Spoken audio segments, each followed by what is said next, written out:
warahmatullahi wabarakatuh.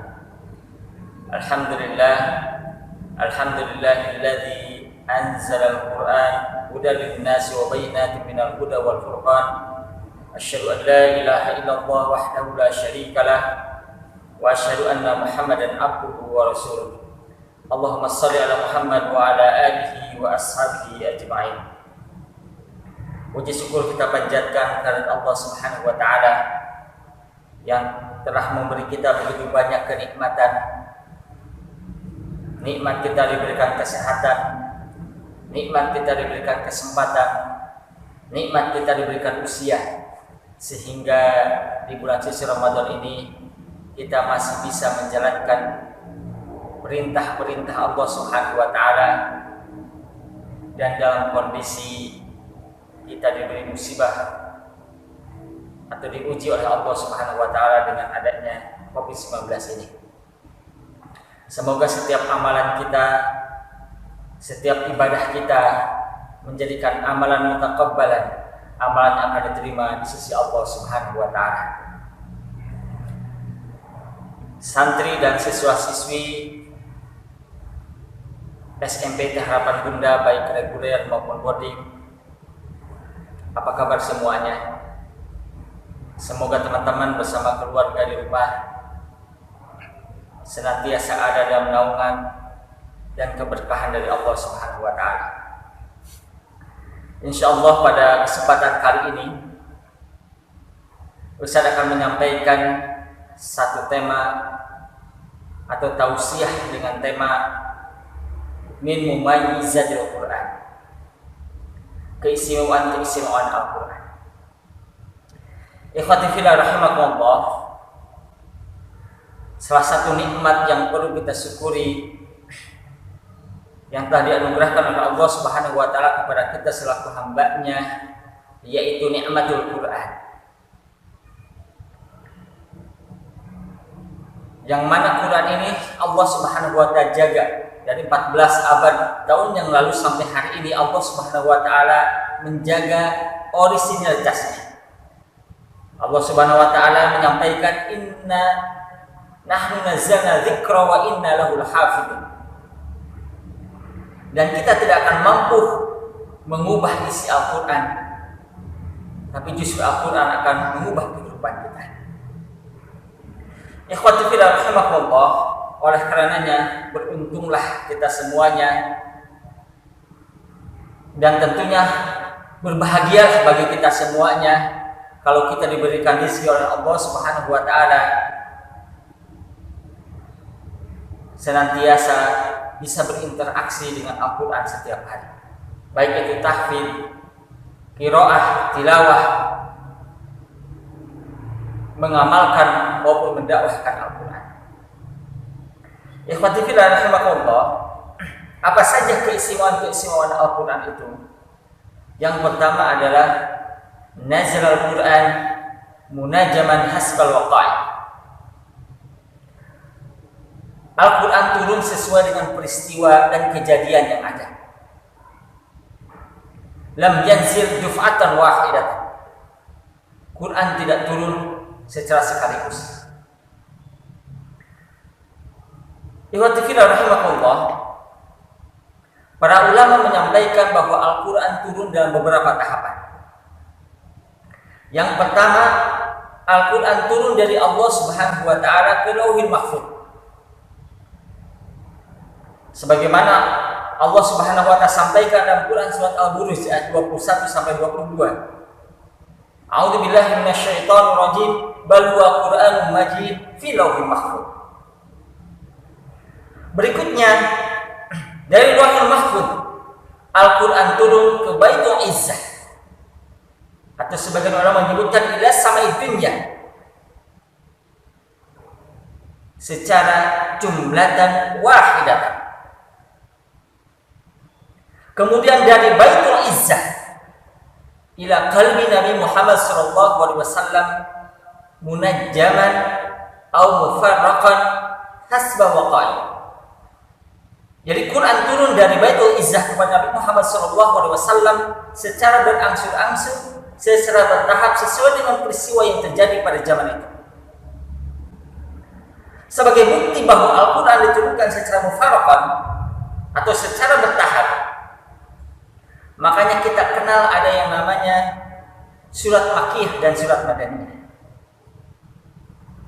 Berikutnya, sebagai bukti bahwa Quran diturunkan kepada Nabi Muhammad SAW dengan bertahap, bahwa Al-Quran diturunkan selama 23 tahun dari mulai Quran surat Al-Alaq 1-5 dan terakhir surat Al-Maidah ayat 3.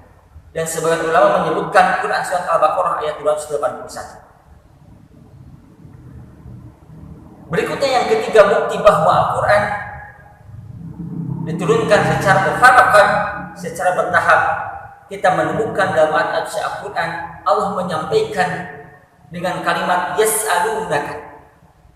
Kita temukan banyak dalam Al-Quran, yas'alunaka 'anil yatama, yas'alunaka 'anil anfal, yas'alunaka 'anil ruh, yas'alunaka 'anil khamri wal maisir. Itu sebagai contoh atau sebagai bukti bahwa Al-Quran diturunkan kepada Nabi Muhammad SAW secara munajjamah atau secara mufaraqan. Keistimewaan yang kedua yaitu al-muta'abbadu bitilawah. Membaca Al-Quran merupakan ibadah. Bahkan pahalanya kata Rasul sampai 10 kali lipat. Rasulullah SAW pernah menyampaikan dalam hadisnya, man qara'a harfan min kitabillah falahu bihi hasanah wal hasanatu bi asyri amsalha la aqulu alif lam mim harfun walakin alifun harfun wa lamun harfun wa mimun harfun. Kata Rasul dalam hadisnya, barang siapa yang membaca satu huruf dari Al-Quran maka dia akan mendapatkan 10 kebaikan. Berikutnya kata Rasul, saya tidak mengatakan bahwa alif lam itu satu huruf, walakin alifun harfun, akan tetapi alif adalah satu huruf, lamun satu huruf, wa mimun satu huruf. Sehingga kalau kita mengucapkan alif lam mim, kita mendapatkan 30 kebaikan. Ikhwati fillah rahimakumullah, sebagai contoh ilustrasi, kalau kita mengambil duri di tengah jalan, lalu duri tersebut kita ambil, lalu kita buang ke tempat sampah, di sisi Allah Subhanahu wa Ta'ala bernilai 1 kebaikan. Kalau kita jalan-jalan ke pinggir jalan, lalu menemukan seorang nenek yang mau menyeberang, lalu kita tolong, kita seberangkan, di sisi Allah Subhanahu wa Ta'ala mendapatkan 1 kebaikan. Kalau kita membaca Bismillahirrahmanirrahim yang terdiri dari 19 huruf, kira-kira mendapatkan berapa kebaikan? Kita akan mendapatkan 190 kebaikan. Sehingga kalau disamakan dengan menyeberangkan nenek tadi, itu sama dengan kita menyeberangkan 190 nenek. Ikhwati fillah rahimakumullah, apakah membaca hadis itu berpahala? Membaca hadis tentu berpahala, tapi tentunya pahalanya tidak seperti kita membaca Al-Quran. Begitulah orang yang senantiasa membaca Al-Quran, kehidupannya akan senantiasa dipenuhi oleh kebaikan dan pahala dari sisi Allah Subhanahu wa Ta'ala. Ikhwafillah, santri dan siswa-siswi SMPT Harapan Bunda yang dirahmati Allah Subhanahu wa Ta'ala, apa saja hal-hal yang perlu kita perhatikan ketika membaca Al-Quran? Yang pertama adalah jaudatul tilawah, yaitu kualitas bacaan Quran kita. Bagaimana kita sebagai seorang muslimah, mukminah, dituntut harus senantiasa mahir ketika membaca Al-Quran sesuai dengan makharijul huruf, sesuai dengan sifat huruf, dan sesuai dengan kaidah tajwid. Atau dengan bahasa lain, bagaimana kita bisa membaca Al-Quran dengan tartil. Sebagaimana Allah Subhanahu wa Ta'ala menyampaikan dalam ayat suci Al-Quran, warattilil Qur'ana tartila. Bahkan Rasulullah SAW menyampaikan dalam hadisnya, al-mahiru bil Qur'an ma'as safaratil kiramil bararah walladhi yaqra'ul Qur'an wa huwa yata'awwu bihi lahu ajran. orang yang mahir membaca Al-Quran itu bersama para malaikat yang mulia. Dan orang yang membaca Al-Quran sementara dia terbata-bata dalam membacanya, tapi tetap di sisi Allah Subhanahu wa Ta'ala dia mendapatkan 2 pahala. Ikhwati fillah rahimakumullah. Pertanyaannya, bagaimana supaya bacaan kita menjadi tartil? Kata para ulama Quran menyampaikan ada 5 syarat supaya bacaan kita menjadi tartil. Yang pertama adalah menguasai makharijul huruf. Yang kedua adalah konsisten dalam membaca mad asli.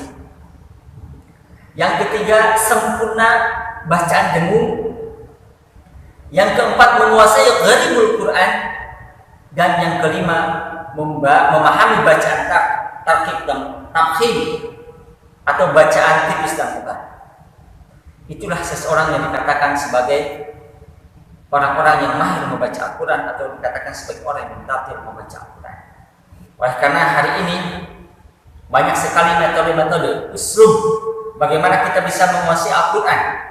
Ada metode wafa yang tentunya kita pelajari di lembaga kita. Ada metode tartili, ada metode qiraati, ada metode muriki, ada metode al-Baghdadi. Silahkan metode apa saja, yang jelas kita ada keinginan dan ada syuja'ah, semangat dalam membaca Al-Quran dengan tartil. Ikhwati fillah rahimakumullah. Yang kedua yang harus kita perhatikan dalam membaca Al-Quran adalah kamiyatut tilawah, kuantitas bacaan Quran kita. Seorang mukmin dituntut untuk memperbanyak tilawah dan harus menjadikan tilawah ini sebagai wirdun yaumiyah, sebagai wirid harian dalam kehidupan kita sehari-hari. Rasulullah SAW menyampaikan, bacalah Al-Quran dan hatamkan minimal sebulan sekali. Kata Rasul, bacalah Al-Quran paling minimal itu 3 hari sekali. Kenapa 3 hari sekali? Kata Rasul, orang yang membaca Al-Quran kurang dari 3 hari, dia tidak akan dapat memahami dan menghayati isi Al-Quran. Ikhwanul fillah rahimani wa rahimakumullah. Kaifa as-salafus salih ma'al Quran? Bagaimana kebiasaan salafus salih dalam berinteraksi dengan Al-Quran? Ada seorang syekh ditanya oleh muridnya, "Ya syekh, bagaimana kebiasaan salafus salih terdahulu ketika mereka berinteraksi dengan Al-Quran?" Lalu si syekh tersebut menjawab dengan nada bercanda, kebiasaan salafus salih terdahulu dalam berinteraksi dengan Al-Quran seperti interaksi kalian dengan gadget-gadget kalian hari ini. Itu begitu intensnya para ulama-ulama terdahulu, para salafus salih dalam berinteraksi dengan Al-Quran. Bahkan dalam sebuah riwayat, banyak keteladanan yang kita dapatkan dari para salafus salih terdahulu dalam berinteraksi dengan Al-Quran. Salah satu di antaranya Imam Syafi'i. Bagaimana beliau mampu menghatamkan Al-Quran selama Ramadan sampai 60 kali. Yang kedua ada namanya Abu Hanifah. Dalam hidupnya beliau mampu menghatamkan Al-Quran sebanyak 6.000 kali. Ada seorang sahabat namanya Utsman bin Affan. Beliau membiasakan menghatam Quran setiap harinya. Dan ada juga Imam Qatadah. Beliau menghatamkan Al-Quran pada hari biasa, beliau hatamkan setiap 7 malam. Pada bulan Ramadan dihatamkan 3 malam. Dan pada 10 akhir Ramadan dihatamkan setiap malamnya. Itulah sebagai contoh bagaimana salafus saleh terdahulu dalam berinteraksi dengan Al-Quran. Oleh karenanya marilah kita memperbanyak tilawah. Berikutnya bagaimana kita fastabiqul khairat untuk memperbanyak khatam Al-Quran. Karena kata Rasulullah SAW, amal yang terbaik di sisi Allah Subhanahu wa Ta'ala adalah al-hal wal mutahal. Apa itu al-hal wal mutahal? Ya Ustaz, al-hal al-mutahal itu adalah orang atau seseorang yang membaca Al-Quran dari awal hingga akhir, dari Al-Fatihah sampai An-Nas, ketika dia sudah khatam, dia mengawalinya dari awal. Itulah yang namanya al-hal wal munkar. Ikhwan wal akhwat fillah rahimakumullah. Rasulullah SAW, beliau selalu membiasakan ketika berinteraksi dengan Al-Quran itu lewat qiyamul lail atau lewat sholat tahajud. Bahkan dalam sebuah riwayat, Rasulullah SAW pernah sholat tahajud dan di belakangnya ada seorang sahabat namanya Ibnu Mas'ud menjadi makmum. Ketika Rasulullah SAW memanjangkan salatnya, tiba-tiba Ibnu Mas'ud itu menyangka yang tidak-tidak. Lalu ada seorang temannya bertanya, apa yang kamu pikirkan, wahai Ibnu Mas'ud, ketika engkau menjadi makmumnya Rasulullah SAW? Kata Ibnu Mas'ud, aku berpikir untuk duduk dan meninggalkan Rasulullah SAW. Itu saking panjangnya Rasul dalam sholat tahajud. Dan riwayat yang lain, ada seorang sahabat namanya Hudzaifah. Beliau pernah menjadi makmum Rasulullah SAW. Ketika Rasul membaca Al-Fatihah, lalu melanjutkan surat Al-Baqarah sesudah 100 ayat, lalu Hudzaifah menyangka kayaknya Rasul sesudah 100 ayat beliau rukuk. Sudah selesai 100 ayat, Rasul melanjutkan sampai akhir surat Al-Baqarah 286 ayat. Ketika Rasulullah SAW membaca akhir surat Al-Baqarah, lalu Hudzaifah menyangka kayaknya Rasul sesudah surat Al-Baqarah bakalan rukuk, tetapi ternyata Rasulullah melanjutkan ke surat An-Nisa. Sesudah An-Nisa ternyata Rasulullah melanjutkan lagi ke surat Al-Imran sampai 200 ayat. Bahkan kalau di total sekali berdirinya Rasulullah SAW ketika salat tahajud itu sekitar 5 juz, 4 lembar. Bagaimana dengan kita? Pernahkah kita melaksanakan salat tahajud, baik itu jadi imam maupun jadi makmum, dengan panjangnya sampai 5 juz, 4 lembar? Mudah-mudahan kita dibiasakan bisa berlama-lama dalam qiyamul lail. Karena salah satu tanda orang-orang yang bisa menjadi hafiz Quran itu, teman-teman, adalah orang-orang yang dia kuat berlama-lama membaca Al-Quran, dan yang kedua dia terbiasa berlama-lama memanjangkan qiyamul lailnya dengan bacaan Al-Quran. Iwan wa akhwat rahimakumullah, keistimewaan yang ketiga, mizatus tsalisah dari Al-Quran adalah mu'jizatun Nabi al-baqiyah ila qiyamis sa'ah. Bahwa mukjizat Nabi Muhammad SAW itu kekal sampai hari kiamat.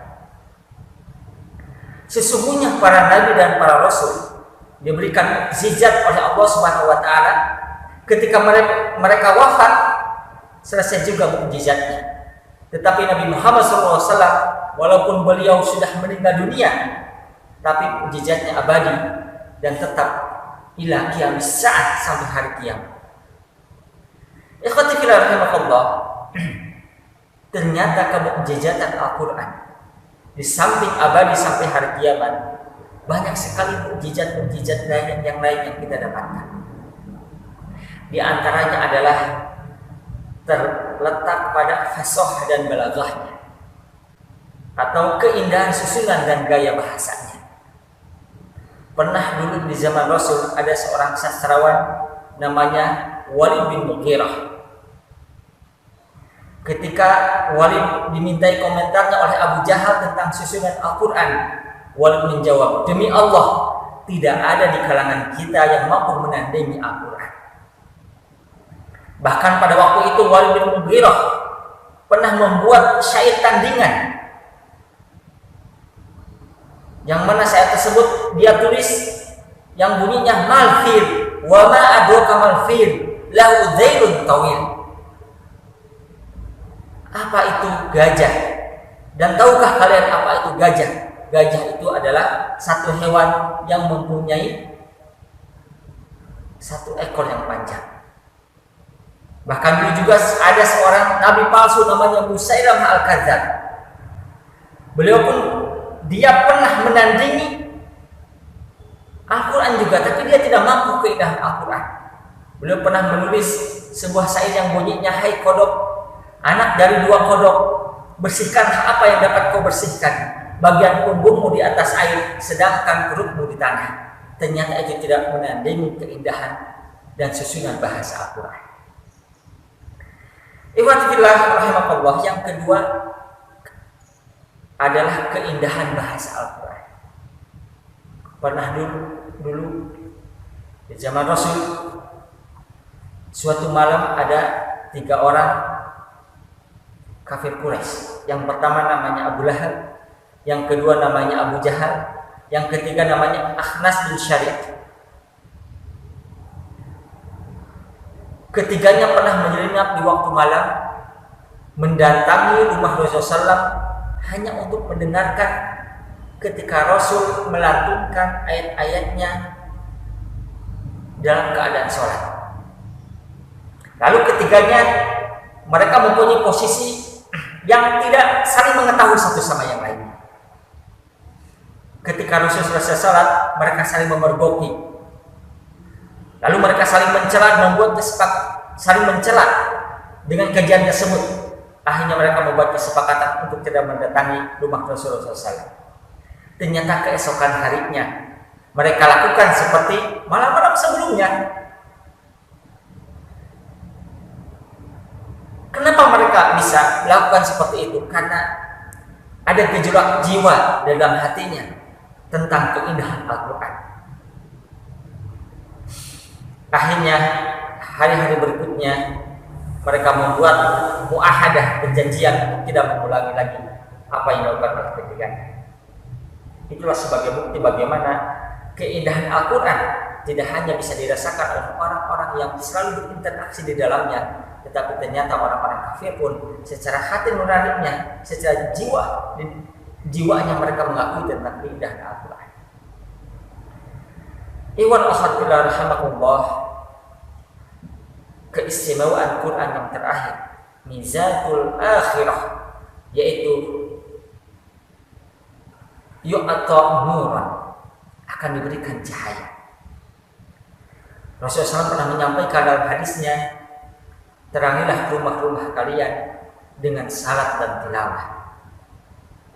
Bahkan Rasulullah SAW menyampaikan, sesungguhnya orang yang tidak ada sedikit pun dalam jiwanya bacaan Al-Quran, kal baitil kharib, seperti rumah yang akan roboh. Bahkan kata Rasul, jangan jadikan rumah-rumah kalian seperti kuburan yang kosong dari bacaan-bacaan Al-Quran. Ketika di rumah kita ada gema Al-Quran, ketika dalam satu keluarga, suami, istri, anak, atau di dalamnya ada pembantu yang berinteraksi dengan Al-Quran, baik itu tilawah, baik itu qiraah, baik itu tadabbur ataupun tahfidz, maka para malaikat akan menyaksikan rumah-rumah kita dari langit. Mereka akan melihat rumah-rumah kita itu bersinar terang seperti penduduk bumi yang tengah melihat bintang-bintang di langit. Itulah yang disampaikan dalam kitab Itqan fi Ulumul Quran. Ikhwati fillah rahimakumullah. Mohon maaf, mizah al-akhirah. Ternyata yang terakhir, keistimewaan yang terakhir adalah hisrun fi hifdhihi, bahwa Quran itu adalah mudah dalam menghafalnya. Allah Subhanahu wa taala sudah menjanjikan dalam firman-Nya, "Wa laqad yassarnal Qur'ana lidzikri fahal muddakir." Allah Subhanahu wa taala mengurang dalam surat Al-Qamar tersebut sebagai penegasan dalam penguatan bahasa. Bahkan menghafal Al-Quran itu lebih mudah daripada menghafal syair-syair, menghafal hadis, dan menghafal bacaan-bacaan yang lainnya. Tetapi ikhwafillah rahimakallah, banyak di antara umat muslim hari ini, atau tidak sedikit umat Islam hari ini, walaupun Allah sudah menjanjikan bahwa Quran ini mudah bagi kita sebagai pembacanya, ternyata banyak sekali orang memberikan alasan-alasan mereka tidak mau menghafal Al-Quran. Maaf, saya sibuk, tidak punya waktu untuk menghafal Al-Quran. Ada juga alasan, maaf, saya sebagai seorang pelajar sibuk dengan tugas-tugas yang diberikan oleh guru-guru. Ada juga yang beralasan, maaf, saya tidak bisa menghafal Al-Quran karena dulu orang tua saya tidak pernah mengajarkan Al-Quran. Bahkan juga ada orang tua yang menyampaikan, oh saya tidak bisa menghafal Al-Quran karena banyak anak. Bahkan ada seorang bujangan pernah menyampaikan, kenapa tidak mau menghafal Al-Quran? Karena saya belum menikah. Barangkali kalau saya sudah menikah nanti ada partner untuk saling setor hafalan. Ternyata ketika dia sudah menikah, dia sampaikan lagi alasannya, saya kan baru menikah, belum punya anak. Barangkali kalau sudah punya anak, nanti akan ada energi positif di keluarga untuk menghafal Al-Quran. Banyak alasan-alasan yang disampaikan supaya tidak menghafal Al-Quran. Padahal semua alasan tersebut dibuat-buat. Ya. Kalau kita pahami bahwa alasan-alasan tersebut sesungguhnya itu merupakan hilah syaitoniyah. Hilah syaitoniyah itu merupakan tipu daya setan supaya kita tidak mau menghafal Al-Quran. Karena sesungguhnya setan akan lebih bersemangat untuk menggoda manusia ketika sedang melaksanakan kebaikan-kebaikan. Dan salah satu kebaikan yang dilakukan oleh seorang hamba Allah Subhanahu wa taala itu ada dalam dua kondisi, yaitu ketika salat dan ketika membaca Al-Quran. Iwan itu saja yang bisa saya sampaikan. Mudah-mudahan apa yang disampaikan ada manfaatnya. Semoga Allah Subhanahu wa taala memberikan kesabaran bagi kita dalam kondisi wabah ini, dan semoga Allah Subhanahu wa taala senantiasa memberikan kekuatan iman, dan tentunya kita berusaha untuk menguatkan imun kita sehingga kita terhindar dari bahaya COVID-19 ini. Assalamualaikum warahmatullahi wabarakatuh.